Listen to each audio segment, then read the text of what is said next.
السلام علیکم ورحمۃ اللہ وبرکاتہ۔ ان الحمد للہ نحمده ونستعینه ونستغفره ونعوذ باللہ من شرور انفسنا ومن سیئات اعمالنا من يهده الله فلا مضل له ومن يضلل فلا هادي له ونشهد ان لا اله الا الله وحده لا شريك له ونشهد أن سيدنا ونبينا ومولانا محمدا عبده ورسوله أما بعد فأعوذ بالله من الشيطان الرجيم بسم الله الرحمن الرحيم وتلك نعمة تمنها علي أن عبدت بني إسرائيل۔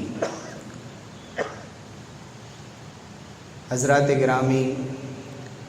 میرے معزز بھائیوں اور دوستوں، یہ محض اللہ تعالیٰ کا فضل و کرم ہے، اس کا احسان ہے کہ اس نے ہمیں نماز جمعہ کی ادائیگی کے لیے اپنے گھر میں جمع فرمایا اور ان فضیلتوں کو حاصل کرنے کا جذبہ عطا فرمایا جن کا وعدہ رسول اللہ صلی اللہ علیہ وسلم کی زبان مبارک سے فرمایا گیا ہے۔ اور اس موقع سے جس دین کے ہم ماننے والے ہیں اور نام لیوا ہیں، جو آخری دین ہے، اور اسی دین پر اعتقاد میں اور اس کے ماننے میں نجات ہے، فلاح ہے، کامیابی ہے، اللہ تعالیٰ نے اس دین کو بہت ہی جامع بنایا۔ یہ دین عقیدے کا بھی نام ہے، عبادت کا بھی نام ہے، اخلاق اور معاشرت کا بھی نام ہے، معاملات کا بھی نام ہے، سیاسیات کا بھی نام ہے۔ یعنی یہ دین پوری زندگی کا احاطہ کرتا ہے اور زندگی کا کوئی ایسا پہلو نہیں ہے جس کے بارے میں ہمیں شریعت کا کوئی حکم نہیں ملتا۔ آج کے دور میں ایک عرصے سے دنیا میں کچھ نعرے لگائے جاتے ہیں اور وہ نعرے، وہ سلوگنز اتنے زیادہ روشن ہیں اور پرکشش ہیں کہ ایسا محسوس ہوتا ہے کہ واقعی دنیا اندھیروں میں تھی اور اب یہ طاقتیں اور یہ تحریکیں دنیا کو اندھیرے سے اجالے کی طرف نکالنے کے لیے آئی۔ انہی نعروں میں ایک نعرہ آزادی کا نعرہ، فریڈم کا نعرہ ہے، freedom of speech, freedom of expression. اور اس آزادی کی جو تشریح کی گئی ہے وہ یہ کہ انسان آزاد ہے اپنے کھانے پینے میں، پہننے میں، زندگی گزارنے میں، اپنی خواہشات پوری کرنے میں، اور اتنا زیادہ آزاد ہے کہ وہ کسی کا پابند نہیں۔ اس کا دوسرا مطلب یہ ہوا کہ انسان اور جانور میں کوئی فرق نہیں ہے کہ جس طرح جانور اپنی خواہشات پوری کرتا ہے جہاں چاہتا ہے، جو چاہتا ہے وہ کھاتا ہے، جہاں چاہتا ہے وہ جس چیز کو چاہتا ہے استعمال کر۔ اللہ تعالیٰ نے اس کو عقل نہیں عطا فرمائی ہے اور اسی عقل کے ذریعے سے آدم کے بیٹوں اور بیٹیوں کو اللہ تعالیٰ نے شرف بخشا، فضیلت بخشی۔ وَلَقَدْ كَرَّمْنَا بَنِي آدم، ہم نے آدم کے بیٹوں کو عزت بخشی۔ اور آگے اللہ تعالیٰ نے فرمایا کہ وَرَزَقْنَاهُم مِّنَ الطَّيِّبَاتِ، اور ان کو پاکیزہ چیزیں کھانے کو دیں۔ وَفَضَّلْنَاهُمْ عَلَى كَثِيرٍ مِّمَّنْ خَلَقْنَا تَفْضِيلًا، اور اپنی بہت سی مخلوقات پر، بلکہ تمام مخلوقات پر ہم نے انسان کو، آدم کے بیٹوں اور بیٹیوں کو فضیلت بخشی۔ اسی فضیلت کی بنیاد پر اللہ تعالیٰ نے جن چیزوں کا بھی حکم دیا ہے اس سے انسان کی عزت اور وقار میں اضافہ ہوتا ہے، اور جن چیزوں سے بھی منع کیا ہے اس سے انسان کی عزت بڑھتی ہے۔ آپ دیکھ لیجئے کہ کھانے پینے کی جو چیزیں بھی اسلام میں حلال کی گئی ہیں وہ سب انسانی جسم کے لیے مفید ہیں۔ جن چیزوں کو بھی منع کیا گیا ہے، حرام قرار دیا گیا ہے، مکروہ قرار دیا گیا ہے، وہ ساری چیزیں انسانی صحت کے لیے سخت مضر ہیں۔ دن اور رات گزارنے کا جو خاکہ اسلام نے دیا ہے، قرآن نے جو ترتیب بتائی ہے، وہ سب انسانی صحت کے لیے مفید ہے۔ اسلام نے جو انسان کو اپنے جسم کو چھپانے کا حکم دیا ہے، اور جتنے خوبصورت انداز سے حکم دیا ہے، یا بنی آدم قد انزلنا علیکم لباسا یواری سوآتکم وریشا، اے بنی آدم ہم نے تمہارے لیے لباس بنایا جو تمہاری شرمگاہوں کو، شرم کی جگہوں کو چھپاتا ہے، اور اسی لباس کو تمہارے لیے زینت کا سامان بھی بنایا ہے۔ اسے پہن کر تم بڑے خوبصورت اور اچھے معلوم ہوتے ہو۔ تو اللہ تعالیٰ نے کھانے پینے میں، پہننے میں، ان تمام چیزوں میں انسان کو آزادی دی، لیکن کچھ حدود قائم کر دیے، کچھ حد بندیاں اس کے لیے قائم کر دیں کہ انسان جہاں چاہے اپنی خواہش پوری نہ کرے، لیکن جس سے چاہے، جس سے مناسب سمجھے، شریعت کے حدود میں اپنی پسند سے وہ نکاح کر سکتا ہے۔ جو چیزیں حلال ہیں اپنی پسند سے اللہ تعالیٰ نے جیسی گنجائش دی ہے اس کے مطابق وہ کھا سکتا ہے۔ اللہ تعالیٰ نے انسان کو جن چیزوں کا پابند بنایا اپنے ستر کے چھپانے کا، ان پابندیوں کے ساتھ اس کو لباس میں اللہ تعالیٰ نے آزادی دی، لیکن وہ لباس جو انسان کے جسم کو اچھی طرح چھپاتا ہو، عورت ہے تو اس کو اور زیادہ چھپاتا ہو، تو آپ دیکھیں گے کہ ہر چیز میں انسان کی عزت میں اضافہ ہوتا ہے۔ یہی بنیادی فرق ہے اسلام کے تصور آزادی میں اور اس تصور آزادی میں جو ویسٹرن کلچر نے ہمیں دیا ہے، مغرب نے ہمیں دیا ہے۔ ان دونوں آزادی میں بہت بڑا فرق ہے۔ ایک آزادی انسان کو دنیا کی غلامی سے نکال کر اللہ کا غلام بناتی ہے، اور ایک آزادی وہ ہے جو اللہ سے بہت اور بہت دور کر دیتی ہے، یہاں تک کہ وہ اپنی انسانیت پر بھی باقی نہیں رہتا۔ اللہ تعالیٰ نے انسان کو اس زندگی میں جو آزادی عطا فرمائی ہے، عقیدے کی بھی آزادی عطا فرمائی، کسی پر جبر نہیں ہے کہ زبردستی اس کو کلمہ پڑھا دیا جائے۔ لا اکراہ فی الدین، انسان کو اللہ تعالیٰ نے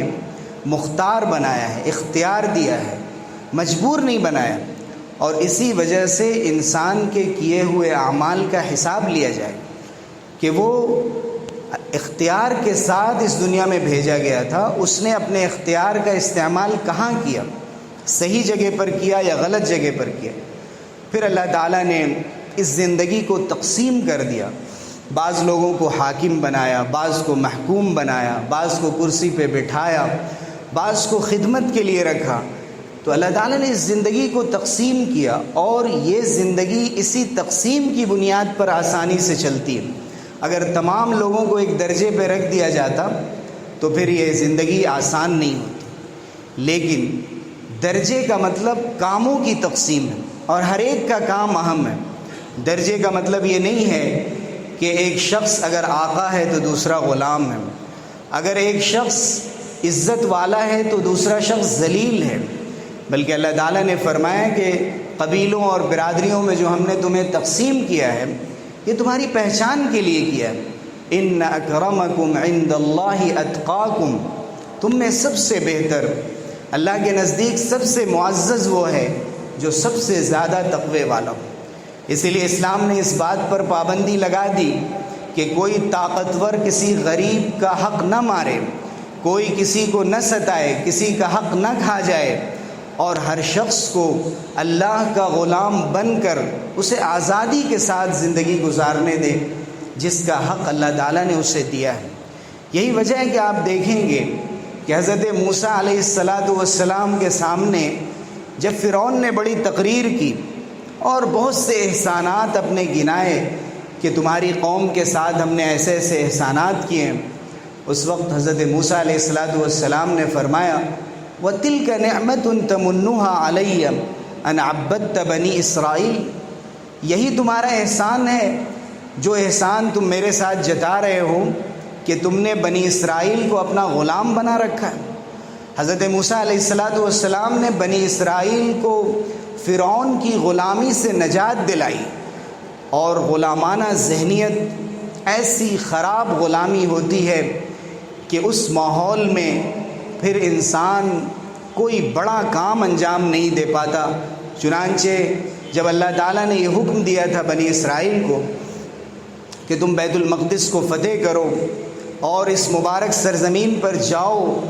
تو انہوں نے کہا تھا اذهب انت وربك فقاتلا انا هاهنا قاعدون، آپ جائیں، آپ کا رب جائیں، آپ جا کر وہاں ان سے مقابلہ کریں، یہاں جو قوم عمالقہ رہتی ہے اس سے ہم مقابلہ نہیں کر پائیں گے۔ لیکن جب اللہ تعالیٰ نے میدان تیہ میں 40 برس تک بنی اسرائیل کو رکھا کہ نہ وہ اپنے ملک اور وطن مصر کی طرف لوٹ پاتے تھے، نہ بیت المقدس کے علاقے میں داخل ہو پاتے تھے، اور 40 سال کے بعد جب یہ قوم آزمائشوں سے دوچار کی گئی، بھٹیوں میں تپائی گئی، بہت سارے مصائب سے گزری، اس کے بعد کی جو نسل پیدا ہوئی، اللہ تعالیٰ نے اس سے وہ کام لیا جو ان کے آباء و اجداد نہیں کر سکے تھے۔ انہوں نے بیت المقدس کو فتح بھی کیا۔ حضرت موسیٰ اور حضرت ہارون علیہ السلام کا دور ختم ہو چکا تھا۔ حضرت یوشع بن نون اس وقت ان کے درمیان نبی بن کر آ چکے تھے علیہ السلام، ان کی قیادت میں انہوں نے بیت المقدس کو فتح کیا۔ یہ اللہ تعالیٰ کی سنت ہے، جب کوئی قوم آزمائشوں سے گزرتی ہے تو اللہ تعالیٰ انہی کے درمیان سے ایسے لوگوں کو پیدا فرماتا ہے کہ جو اپنی قوم کو ان آزمائشوں سے نکال کر آزاد فضا میں جینے کا موقع فراہم کرتی۔ آپ دیکھیں مکی زندگی میں صحابہ کرام رضی اللہ عنہم اجمعین نے جو قربانیاں دی، مدنی زندگی میں اللہ تعالیٰ نے فتوحات عطا کی۔ آپ دیکھیں کہ جب ایک صحابی ربیع بن عامر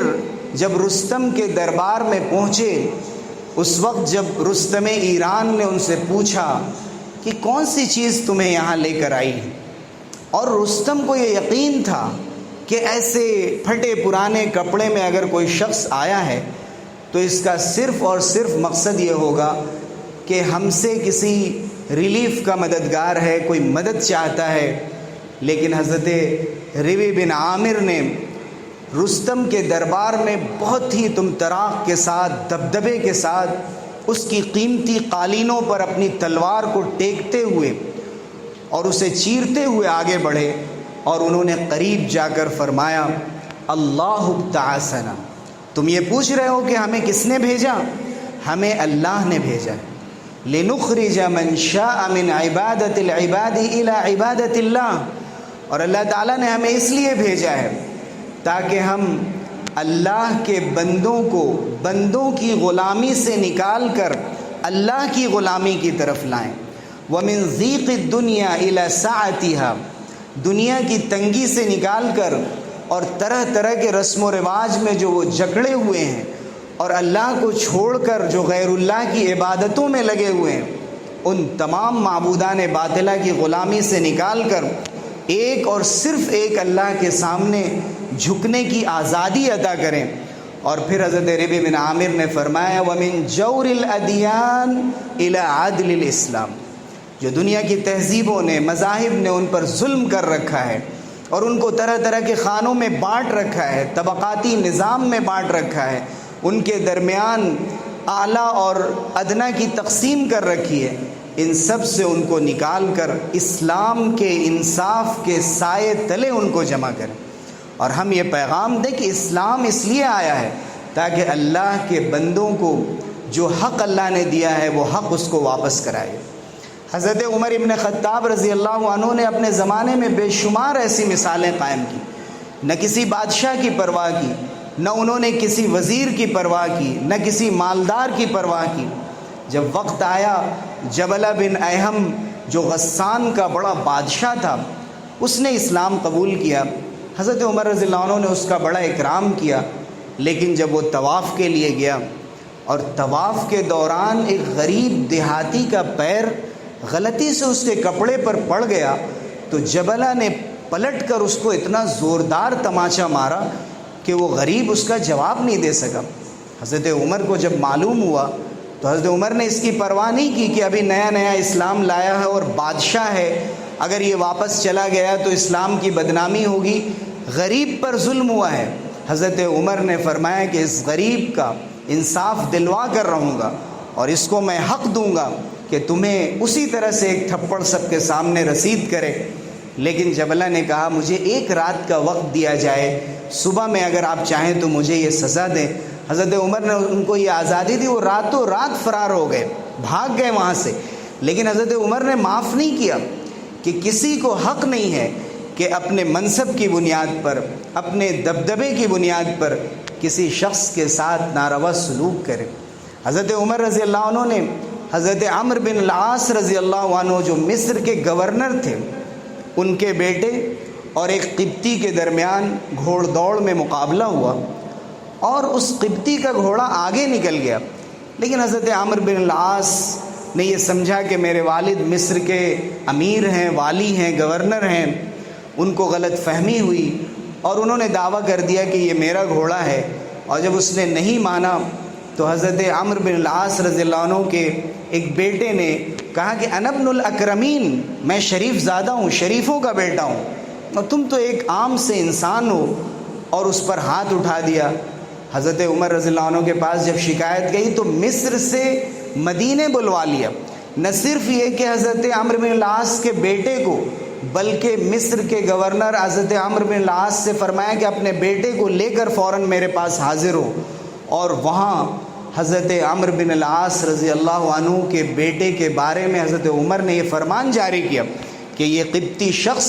بدلے میں جیسے اس نے کوڑے لگائے ہیں یہ بھی اس کے اوپر کوڑا لگائے، اور اس کے بعد اسے انصاف دلوایا۔ یہ ہے اسلام کی آزادی۔ اور حضرت عمر نے وہ تاریخی جملہ حضرت عمرو بن العاص رضی اللہ عنہ سے فرمایا،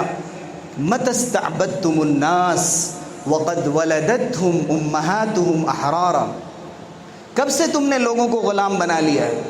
ان کی ماؤں نے ان کو آزاد پیدا کیا ہے، تم کسی کو غلام نہیں بنا سکتے۔ یہی وہ آزادی کا تصور تھا کہ جس نے کسی دور میں اسلام کے نام لیواؤں کو غلامی کے ساتھ جینے پر کبھی راضی نہیں ہونے دیا۔ آپ کو معلوم ہے کہ اس ملک میں جب ایسٹ انڈیا کمپنی آئی اور انگریزوں کا تسلط ہوا، پلاسی کی جنگ ہوئی 1757، اور اس زمانے کی بات ہے، اس کے بعد اسی جنوبی ہند میں ساؤتھ انڈیا میں حیدر علی خان اور فتح علی خان ٹیپو سلطان نے 4 جنگیں انگریزوں سے لڑی۔ اس بات کو بالکل قبول نہیں کیا کہ ہم تمہاری غلامی برداشت کر لیں گے، شکست دی انگریزوں کو، اور انہوں نے یہ فرمایا کہ شیر کی ایک دن کی زندگی گیدڑ کی 100 سالہ زندگی سے بہتر ہے، میں غلام بن کر نہیں رہنا چاہتا۔ لیکن افسوس کہ جعفر از بنگال و صادق از دکن، کہ دکن سے میر صادق اور بنگال سے میر جعفر جیسے لوگ نکلے اور منافقین نے ان کو کمزور کیا، اور جب اس کے بیچ میں داخل ہوئے اور انگریزوں کے ساتھ مل گئے، 1799 میں ٹیپو سلطان کی شہادت ہوئی، لیکن یہ شہادت انہیں سرخرو کر گئی، اور جب انگریز جنرل ہارس ان کی لاش پہ اور ان کی ناش پہ کھڑا ہوا تو اس نے اس وقت اعلان کیا کہ آج سے ہندوستان ہمارا ہے، لیکن اس سے پہلے ہمت نہیں تھی کہ وہ یہ بات کہہ سکے۔ شاہ ولی اللہ رحمۃ اللہ علیہ نے دہلی میں تحریک چلائی، ان کے بیٹے شاہ عبد العزیز نے اسے دارالحرب قرار دیا، جہاد کا 1803 میں فتویٰ دیا۔ اس کے بعد کیا تھا؟ مسلمانوں کے درمیان ایک ولولہ آزادی حاصل کرنے کا، جہاد کا پیدا ہوا، اور مسلمانوں نے جو کارنامے انجام دیے ہیں، اور سب سے زیادہ اس میں بڑھ چڑھ کر ان لوگوں نے حصہ لیا جو بوریے پر بیٹھ کر مکتب اور مدرسے میں پڑھ رہے تھے، چاہے وہ علامہ فضل حق خیر آبادی رحمۃ اللہ علیہ ہوں، احمد اللہ شاہ مدراسی ہوں، مولانا قاسم نانوتوی ہوں، ضامن شہید ہوں، مولانا رشید احمد گنگوہی ہوں، حاجی امداد اللہ مہاجر مکی ہوں، یا بہت سارے نام ہیں جن میں ایک نام مولانا جعفر تھانیسری کا ہے، کہ جن سب کو انڈمان نکوبار جزائر میں جسے کالا پانی کہا جاتا تھا وہاں لے جا کر سزائیں دی گئیں، جب جعفر تھانیسری وہاں سے نکلے، انہوں نے ایک کتاب لکھی ہے کالا پانی، جس میں لکھا ہے کہ ہمارے ہاتھوں میں بیڑیاں ڈالی جاتی تھیں، پیروں میں بیڑیاں اور ہاتھوں میں زنجیریں، اور ہمیں سلاخوں کے پیچھے رکھا جاتا تھا۔ کتنے علماء کو یا تو پھانسی دے دی گئی سر عام، یا پھر انہیں جانوروں سے بدتر زندگی گزارنے پر مجبور کیا گیا کہ اگر وہ اس آبادی میں آئیں گے تو لوگوں کے دلوں میں آزادی کا ولولہ رہے گا اور وہ غلام بن کر زندگی گزارنے کو ہرگز تیار نہیں ہوں۔ مولانا قاسم نانوتوی اور ان کے جو ساتھی ہیں، ان کے کارنامے بعد کے ہیں کہ جب شاملی کے میدان میں جنگ ہوئی اور وہاں حافظ ضامن شہید ہوئے اور بہت سے علماء کو زخمی کیا گیا، لیکن اس سے پہلے بھی مولانا عبید اللہ سندھی رحمۃ اللہ علیہ اور نہ جانے کیسے کیسے علماء ہیں۔ تحریک ریشمی رومال کی تحریک چلی، جس میں مولانا عبید اللہ سندھی ریشمی رومال کے اندر چھپا کر خط لکھتے تھے شیخ الہند مولانا محمود حسن دیوبندی رحمۃ اللہ علیہ کو، اور انگریزوں نے انہیں گرفتار کیا تھا۔ یہ وہ لوگ تھے کہ جو ایک لمحے کے لیے بھی غافل نہیں تھے اس بات سے کہ جس حال میں ہمیں رکھا جائے ہم جیتے رہیں گے، بلکہ کوئی بھی تحریک ہو، وہ تحریک ریشمی رومال ہو، تحریک عدم موالات ہو، نان کوآپریشن تحریک ہو، کوئٹ انڈیا موومنٹ ہو، تحریک خلافت ہو، مولانا محمد علی جوہر، مولانا حسین احمد مدنی، مولانا ابوالکلام آزاد، مولانا شوکت علی ان کی والدہ جنہوں نے یہ خط لکھا اور ان کے لیے شعر پڑھا کہ بولی اماں محمد علی کی جان بیٹا خلافت پہ دینا، یہ پوری تحریک، اتنے نام ہیں کہ ہم ان ناموں کو شمار نہیں کرا سکتے، چاہے وہ حضرت موہانی ہو یا جتنے بھی بڑے بڑے علماء گزرے، دانشوران گزرے، انہوں نے کبھی بھی اس بات کو گوارا نہیں کیا کہ وہ اسلام پر زندہ رہتے ہوئے کسی اور کی غلامی کو قبول کریں۔ آج آزادی کو 75 سال ہونے کو آئے اور آزادی کا امرت مہوتسو منایا جا رہا ہے ملک میں، اور دنیا یاد کر رہی ہے کہ آزادی کی قربانیاں کن لوگوں نے دی تھی اور کس طرح سے دی تھی، اور کس طرح سے ان کو اپنے وطن اور اپنی جانوں کے نذرانے پیش کرنے پڑے تھے۔ اور یہی وہ تصور تھا جس تصور آزادی نے مسلمانوں کو اس بات کا پابند کیا تھا اور حضرت ربیع بن عامر کا سبق یاد دلایا تھا کہ کبھی بھی ایسی زندگی برداشت مت کرنا جس میں تمہیں تمہارے حقوق نہ ملیں، تمہیں تمہارے دین پر عمل کرنے کی اجازت نہ ہو، تمہیں پابند کر دیا جائے۔ اور اس بات کی بھی تعلیم دی تھی کہ کبھی بھی ذہنی غلامی برداشت مت کرنا۔ انگریزوں نے جب یہ دیکھا تھا کہ مسلمان اور خاص طور سے علماء کبھی اس بات کے لیے تیار نہیں ہوتے کہ وہ اپنی جان دینے سے ڈریں، تو انہوں نے ایک دوسرا طریقہ اختیار کیا تھا۔ 1857 کی جنگ کے بعد اور 1947 تک کا جو زمانہ گزرا ہے، اس زمانے میں جب لارڈ میکالے وائسرائے بن کر آیا تھا تو اس نے یہ کہا کہ اب ہمیں اتنے سخت مقابلے کی ضرورت نہیں ہے، ہم ایسا کاریکولم بنائیں گے، ایسا نصاب اور سیلیبس بنائیں گے کہ ایک ہندوستانی بچہ، ایک مسلمان بچہ جب اسے پڑھے گا تو وہ اوپر سے تو کالا ہوگا، وہ اپنے دماغ سے گورا ہوگا، یعنی بظاہر وہ ہندوستانی ہوگا لیکن اپنی طبیعت کے اعتبار سے، اپنی فطرت کے اعتبار سے اس کو انگریزوں اور انگریزوں کے طریقوں سے محبت ہوگی۔ اور آج آپ یہ محسوس کر سکتے ہیں کہ اگرچہ ہم نے آزادی پائی تھی جسمانی طور پر، لیکن ذہنی طور پر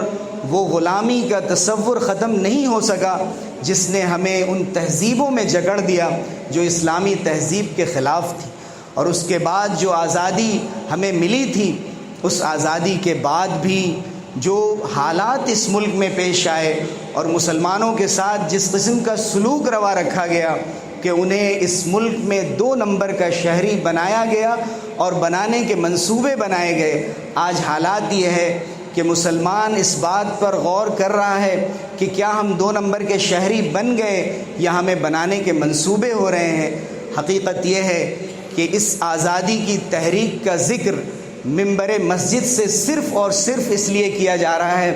کہ مسلمانوں کا کام صرف اسلام کی تعلیمات کو پڑھنا نہیں ہے، بلکہ اس اسلام کی تعلیمات پر عمل کرتے ہوئے ان کے آباء و اجداد اور اسلاف نے جو اس دین کو اور اسلام کو سمجھتے تھے، جو کارنامے پیش کیے، جو تصور پیش کیا، وہ تصور صرف اور صرف مسلمانوں کے پاس۔ مسلمان ہی وہ قوم ہے جو دنیا کو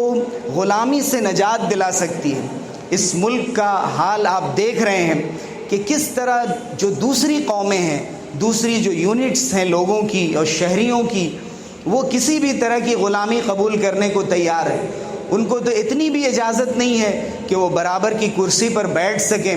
لیکن مسلمانوں کو جو اللہ تعالیٰ نے ذہنی اور فکری آزادی عطا فرمائی ہے، وما خلقت الجن والانس الا لیعبدون کے نتیجے میں، کہ ہم نے جنوں اور انسانوں کو صرف اس لیے پیدا کیا کہ صرف اور صرف میری عبادت کریں اور کسی کی عبادت کے لیے تیار نہ ہوں۔ آج فلسطین کا تذکرہ کرنا ہمارا فریضہ ہے کہ جہاں بار بار آپ دیکھیں گے کہ کس طرح اسرائیل کی بربریت ان کے ساتھ ہوتی ہے، ظلم ہوتا ہے، ان کے بچوں کو نشانہ بنایا جاتا ہے، انہیں یتیم کیا جاتا ہے، یا عورتوں کو بیوہ کیا جاتا ہے، انہیں بے گھر کیا جاتا ہے۔ لیکن حماس کے وہ مٹھی بھر لوگ جن کے اندر آزادی کا ولولہ ہے،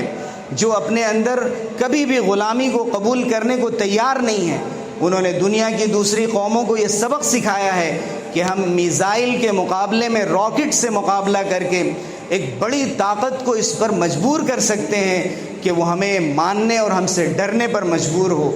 میرے بھائیوں، حقیقت یہ ہے کہ اگر ہم ذہنی طور پر شکست کھا جاتے ہیں اور ہم یہ سمجھ لیتے ہیں کہ اب اس ملک میں مسلمانوں کا کوئی فیوچر نہیں ہے، مسلمان اپنے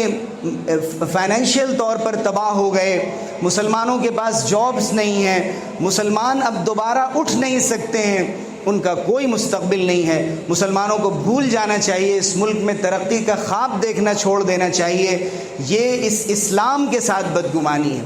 یہ بدگمانی ہے اللہ تعالیٰ کے فیصلوں کے ساتھ، یہ بدگمانی ہے مسلمانوں کی تاریخ کے ساتھ۔ اس لیے وہ مومن نہیں ہو سکتا جو مایوسی کے اس اندھیرے میں چلا جائے جہاں سے پھر وہ کبھی نکل نہیں سکتا ہے۔ اس لیے آج کی ہماری اس گفتگو کا سب سے بڑا پیغام یہ ہے کہ ہم اپنی پوری تاریخ پر نظر کریں اور یہ دیکھیں کہ اسلام کا سورج کبھی بھی ڈوبتا نہیں ہے، کہیں ڈوبتا ہے تو کہیں اور نکل جاتا ہے۔ ہو سکتا ہے آج آپ کو میری یہ باتیں محض لفاظی اور افسانہ معلوم ہوں، لیکن آپ دیکھیں گے کہ ہمارے درمیان سے ہی ایسے لوگ کھڑے ہوں گے جو اسلام کے نام لیوا ہوں گے، اسلامی تہذیب کو بلند کرنے والے ہوں گے، اسلام پر چلنے والے ہوں گے، اور اپنی پوری ترجیحات کے ساتھ اسی ملک میں زندہ رہیں گے، اور اللہ تعالیٰ اس کے اسباب پیدا فرمائیں گے۔ ہمیں ضرورت ہے ایمان کی، ضرورت ہے صحیح یقین کی، ضرورت ہے اس یقین کی کہ اللہ تعالیٰ قادر ہے، قدیر ہے، فعال لما یرید ہے، جب جو چاہے جس طرح چاہے فیصلہ فرما سکتا ہے، اس کے یہاں دیر ہے اندھیر نہیں ہے۔ وما ذالک علی اللہ بعزیز، اور اللہ کے لیے کوئی چیز مشکل نہیں ہے۔ اللہ تعالیٰ ہم سب لوگوں کو دین پر صحیح عمل کی توفیق سے نوازے، دین کی تعلیمات کو سمجھنے کی توفیق دے، اور پوری زندگی میں اسلام کو داخل کرنے اور ان پر عمل کرنے کی توفیق سے نوازے۔ آمین۔ وآخر دعوانا الحمد للہ رب العالمین۔